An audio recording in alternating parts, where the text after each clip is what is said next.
Saudi Arabia just made a move against Iran that nobody saw coming. Not the Iranians, not the Europeans. And according to 3 separate diplomatic sources, not even Washington saw the full scope of this until it was already done. In the last 48 hours, the Kingdom of Saudi Arabia executed a strategic operation that has fundamentally repositioned the entire Middle East power balance, and the consequences are going to ripple through this conflict for months. Stay with me, because this story is bigger than the headline suggests, and most people are going to completely miss what actually happened here. Welcome to FlashPoint Intel. If you're new here, hit subscribe right now and tap that bell notification, because this channel is where you get the analysis behind the headlines, the moves underneath the moves, and the strategic picture that cable news simply does not have the time or the depth to give you. Subscribe right now, because what Saudi Arabia just did is the kind of story that changes how you understand everything else happening in this region. Let us start with some necessary background, because to understand why this Saudi move is so significant, you need to understand the relationship between Saudi Arabia and Iran, and you need to understand it honestly, without the oversimplification that most media coverage applies to it. Saudi Arabia and Iran have been locked in a regional Cold War for decades. The conflict is partly religious, the Sunni-Shia divide that shapes so much of Middle Eastern politics. It is partly territorial, competing visions of who leads and who dominates the broader Islamic world. And it is partly intensely practical, a competition over oil markets, over regional influence, over the loyalties of smaller states that sit between the two powers geographically and politically. Yemen has been the most visible theater of this Saudi-Iranian proxy conflict, where Saudi-led forces have been fighting Iranian-backed Houthi rebels in a war that has cost enormous amounts of money, international credibility, and human life on all sides. For years, the conventional wisdom in Washington and in European capitals was that Saudi Arabia, despite its enormous wealth and its significant military hardware, was fundamentally a reactive power, a country that responded to threats rather than initiated strategic moves, a kingdom that depended on American security guarantees for its ultimate protection, and therefore operated within the parameters that Washington established rather than pursuing independent strategic initiatives. The Abraham Accords, the normalization agreements between Israel and several Gulf states brokered during the first Trump administration, were seen as the outer limit of Saudi Arabia's strategic boldness. Riyadh was moving toward normalization with Israel, but slowly, carefully, always with American encouragement and American diplomatic infrastructure supporting each step. What just happened blows that conventional wisdom apart completely, because what Saudi Arabia did in the last 48 hours was not reactive. It was not incremental. It was not done within parameters that Washington established. It was an independent strategic initiative of a scale and a boldness that caught American intelligence and diplomatic services genuinely off guard. And the fact that it caught Washington off guard is itself one of the most significant things about it, because it tells you that Crown Prince Mohammed bin Salman has decided that Saudi Arabia is no longer going to wait for American permission before making the moves it calculates are in Saudi national interest. Here is what happened. Saudi Arabia, operating through a combination of direct military action, coordinated economic pressure, and a diplomatic offensive that had been quietly prepared for months without American knowledge, executed a multi-domain operation targeting Iran's primary remaining leverage mechanisms in the Arabian Peninsula and the Persian Gulf simultaneously.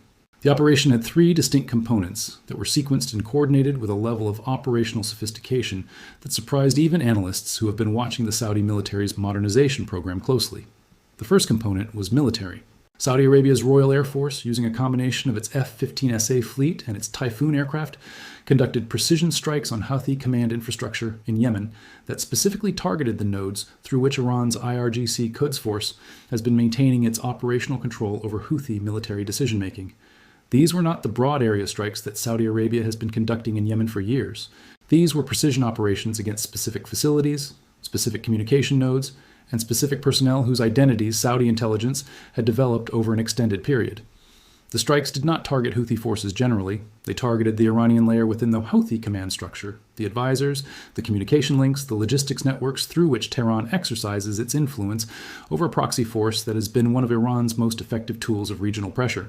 The significance of this distinction cannot be overstated. Saudi Arabia has been bombing Yemen for years without fundamentally changing the strategic situation because the strikes addressed the symptom rather than the source. Iranian command and control of the Houthi military apparatus has been the engine that kept the conflict going, supplied the sophisticated weapons, provided the strategic direction, and integrated Houthi operations into Iran's broader regional pressure campaign. By targeting the Iranian layer specifically, Saudi Arabia was not continuing its Yemen war on the same terms. It was redefining the terms of the entire conflict in a way that puts Iranian Revolutionary Guard Corps personnel and infrastructure in the direct line of Saudi military action for the first time.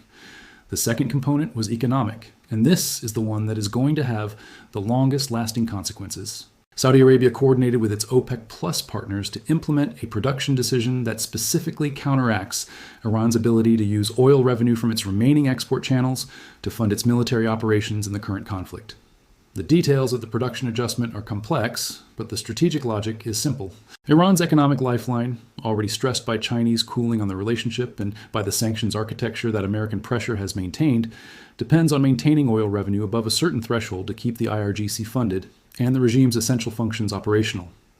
Saudi Arabia, as the world's swing oil producer with the largest spare capacity of any country on Earth, has the ability to influence global oil prices in ways that no other single actor can match. The production decision that Riyadh coordinated is designed to keep oil prices at a level that makes Iranian oil exports insufficient to cover the regime's essential financial requirements, essentially using the oil market as a precision economic weapon against Tehran's funding base.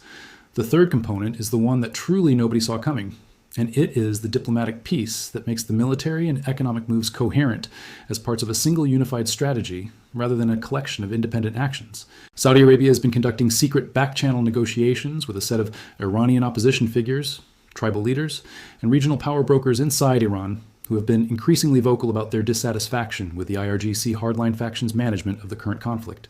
These negotiations, which Saudi intelligence services facilitated through intermediaries in third countries over a period of several months, have produced a set of quiet commitments and understandings that amount to Saudi Arabia positioning itself as a potential alternative patron for Iranian internal factions who want a different outcome than the one the hardliners are delivering. This is an extraordinary move. Saudi Arabia is not just fighting Iran from the outside. It is reaching inside Iran's political structure and cultivating relationships with elements that could potentially shift the internal balance of power away from the IRGC hardliners who have been driving the escalation in the Strait and toward factions that are more open to a negotiated resolution. The Saudis are doing this not out of any love for Iran or its political system, but out of the cold strategic calculation that a post-hardliner Iran that is willing to negotiate a stable regional order is infinitely preferable to an Iran whose hardline faction maintains power indefinitely and continues using the IRGC's regional proxy network to destabilize every country on Saudi Arabia's periphery. Mohammed bin Salman has watched the current conflict play out with the eyes of someone whose country sits in the direct path of its consequences. Iranian missiles and drones have threatened Saudi infrastructure. Houthi forces equipped with Iranian weapons have attacked Saudi oil facilities and Saudi cities. Iranian proxy networks in Iraq have maintained pressure on Saudi economic interests throughout the region. MBS, as the Crown Prince is universally known, has spent years modernizing the Saudi military, restructuring the Saudi economy to reduce its oil dependence under Vision 2030, and building the institutional capacity for Saudi Arabia to act as an independent strategic power rather than a dependent client of American security guarantees. What happened in the last 48 hours is the debut of the Saudi Arabia that MBS has been building. It is the first time the full architecture of Saudi strategic capability has been deployed simultaneously across military, economic, and diplomatic domains in a coordinated operation aimed at a specific strategic objective. The American reaction to learning the full scope of what Saudi Arabia had done was, according to diplomatic sources, somewhere between impressed and genuinely unsettled. Impressed because the operational quality of what Riyadh executed was high, the intelligence preparation was thorough, and the coordination across domains was more sophisticated than Washington had assessed Saudi Arabia was currently capable of. Unsettled because an ally conducting major strategic operations without prior American knowledge or approval represents a fundamental change in the relationship dynamic that American foreign policy has spent decades cultivating and managing. The United States has always treated Saudi Arabia as a junior partner whose strategic ambitions were real, but whose independent action was ultimately constrained by its security dependence on Washington. What just happened suggests that MBS has decided to test whether that constraint is actually binding, and the early evidence suggests it is not as binding as Washington assumed. The Trump administration's response to the Saudi initiative has been careful in a way that reveals the complexity of the American position. On one hand, Saudi Arabia's action is aligned with American strategic objectives in the theater: degrading Iranian proxy infrastructure, reducing Iranian oil revenue, weakening the IRGC hardline faction's grip on Iranian decision-making. All of these outcomes serve American interests in the current conflict. On the other hand, an ally taking major military and diplomatic action without American coordination sets a precedent that American strategic planners find genuinely uncomfortable. If If Saudi Arabia can do this, the implicit question that American policy planners are asking is which other American partners are developing the same kind of independent operational capacity and the same willingness to use it without prior Washington approval. The Israeli dimension of this story adds another layer of complexity that is worth spending time on. Israel has been the American partner most directly engaged in the military dimensions of the current conflict, with Israeli intelligence, Israeli electronic warfare capabilities, and Israeli strike assets all playing roles in the operational picture. Israel and Saudi Arabia have been moving toward normalization, but the normalization process has been complicated by the Gaza situation and by domestic political pressures on both sides. Saudi Arabia's independent action against Iran creates an interesting dynamic for the Israeli-Saudi relationship, because it demonstrates a convergence of strategic interests against the common Iranian threat that is more powerful than any formal agreement would be. Israel and Saudi Arabia did not coordinate this operation, but the outcome of the operation serves Israeli interests in ways that both governments understand without needing to say explicitly. Actions that weaken Iran, degrade IRGC proxy networks, reduce Iranian oil revenue, and potentially shift Iranian internal politics away from the hardline faction are exactly the outcomes that Israeli strategic planning has been working toward. The fact that Saudi Arabia just executed a significant contribution to all four of those objectives simultaneously is going to accelerate the quiet convergence between Riyadh and Jerusalem that has been building for years. Now, let us talk about Iran's reaction, because Tehran's response to the Saudi move tells you a great deal about how it has been received inside the regime and what the hardliners are planning to do about it. The initial Iranian state media response was dismissive in the specific way that Iranian state media is always dismissive of setbacks it cannot explain away. The strikes in Yemen were characterized as a continuation of Saudi aggression, rather than as a qualitatively new kind of operation. The economic dimensions of the Saudi move were not directly addressed in state media, which is itself revealing because ignoring a threat is often the Iranian government's way of acknowledging that the threat is real without giving it the visibility that a direct response would provide. The diplomatic backchannel piece has not surfaced in Iranian state media at all, which suggests that Tehran either does not know the full scope of what Riyadh has been doing in terms of cultivating relationships with Iranian internal factions, or knows about it and is terrified of what acknowledging it publicly would do to the regime's narrative of unified internal resistance. The IRGC hardline faction's internal response has been to accelerate planning for retaliatory operations that would demonstrate Iran's continued ability to impose costs on Saudi Arabia. FlashPoint Intel has been tracking signals from the operational picture in the Gulf, suggesting that IRGC planning cells have been active at higher than normal tempo since the Saudi operation became clear to Iranian intelligence. The specific options that Iranian planners are reportedly considering include attacks on Saudi oil infrastructure using the Houthi proxy forces that still retain operational capability despite the Saudi strikes on IRGC command nodes, cyber operations targeting Saudi Aramco's industrial control systems, and a replay of the 2012 Shamoon attack that temporarily crippled the company's computer infrastructure, and direct IRGC naval operations in the Persian Gulf targeting Saudi maritime assets. Each of these options carries significant risk for Iran in the current environment. Houthi attacks on Saudi infrastructure using Iranian-supplied weapons have been attempted before and have been partially successful, but the degradation of the IRGC command layer that the Saudi strikes targeted means that the coordination quality of Houthi operations is going to be lower for a period while the Iranians rebuild their command infrastructure in Yemen. Cyber operations against Saudi Aramco are possible, but Saudi Arabia has significantly hardened its critical infrastructure cybersecurity since 2012, and an Iranian cyber operation that gets attributed publicly gives Riyadh and Washington additional justification for a harder response.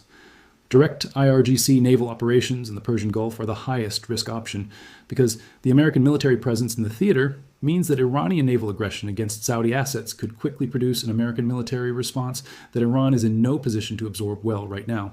The broader regional picture that the Saudi initiative has changed is worth mapping out carefully because the changes go beyond the immediate Iran-Saudi dynamic.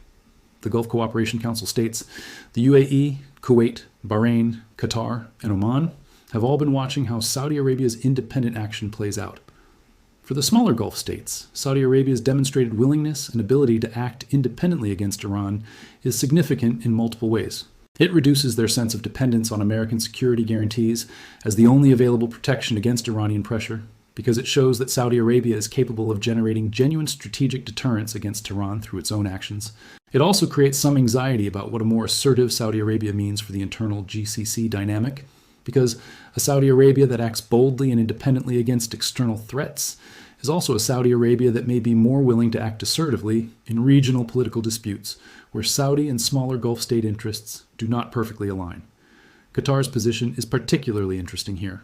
Qatar has maintained a more complex relationship with Iran than the other Gulf states, partly because the two countries share the world's largest natural gas field and have commercial relationships that transcend the political tensions of the Saudi-Iranian rivalry.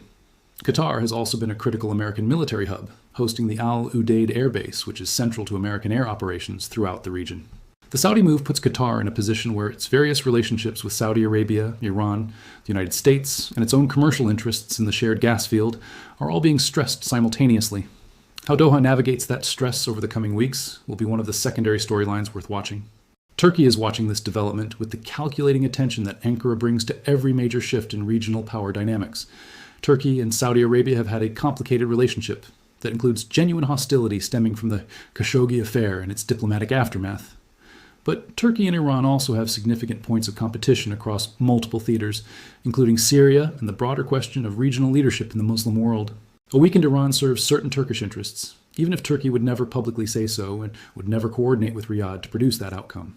The Saudi initiative changes the regional landscape in ways that create new options for Turkish foreign policy, and Ankara will be assessing those options methodically. The oil market dimension of what Saudi Arabia has done deserves more attention than it is getting in the immediate coverage. Saudi Arabia's use of its oil production capacity as a strategic instrument against Iran is not unprecedented historically, but the precision with which it has been calibrated in this case is new. Previous Saudi production decisions that affected Iranian oil revenue were blunt instruments, broad market moves that served Saudi commercial interests, and happened to harm Iran as a secondary effect. What Riyadh has done this time is more surgical.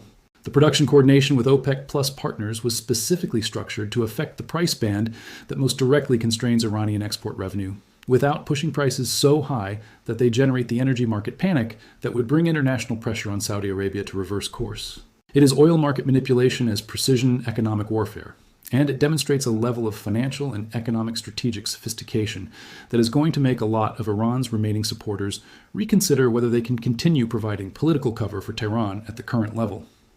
The Vision 2030 dimension of MBS's strategic calculation is something that FlashPoint Intel has been emphasizing for months, and the Saudi initiative makes it more relevant than ever.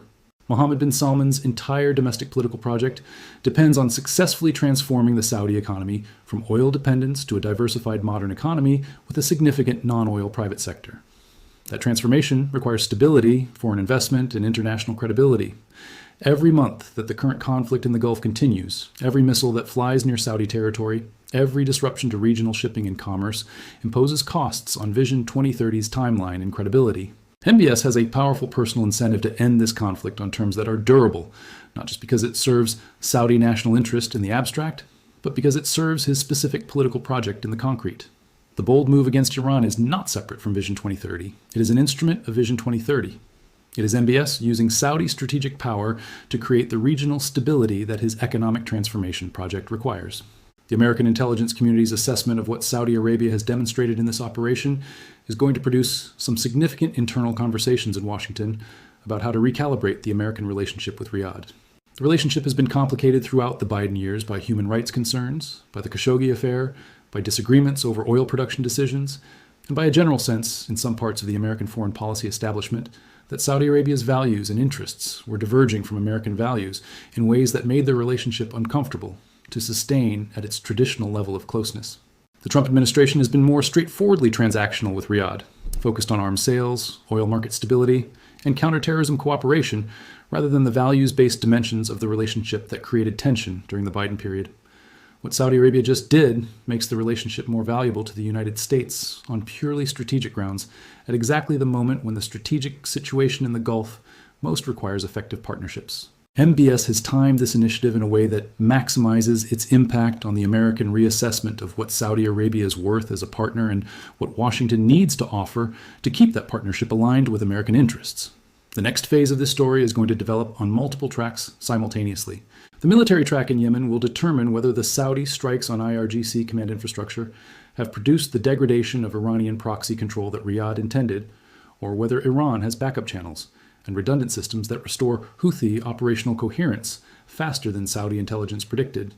The economic track will play out over the coming weeks in oil price movements and in the pressure they generate on Iranian regime finances. The diplomatic backchannel track the most sensitive and the most potentially consequential piece, will depend on whether the Iranian internal factions that Saudi Arabia has been cultivating have enough political weight and enough political courage to translate Saudi support into actual shifts in Iranian decision-making at the leadership level. And overarching all of these tracks is the question of what the United States does with what Saudi Arabia has handed it.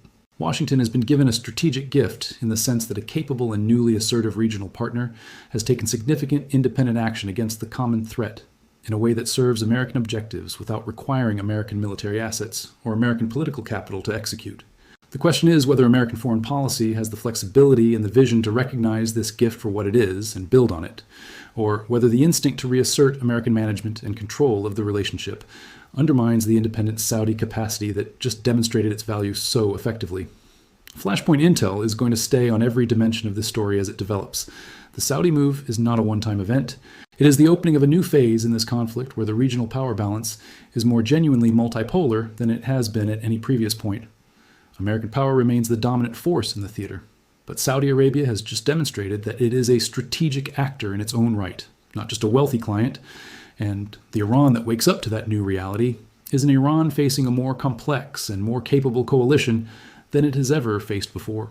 The hardliners in Tehran built their entire strategic architecture around a regional landscape where Saudi Arabia was a rich but strategically limited American dependent, and where China was a reliable economic backstop, and where the drone swarm and the missile salvo and the fast attack boat network made the Strait of Hormuz too expensive for American power to contest.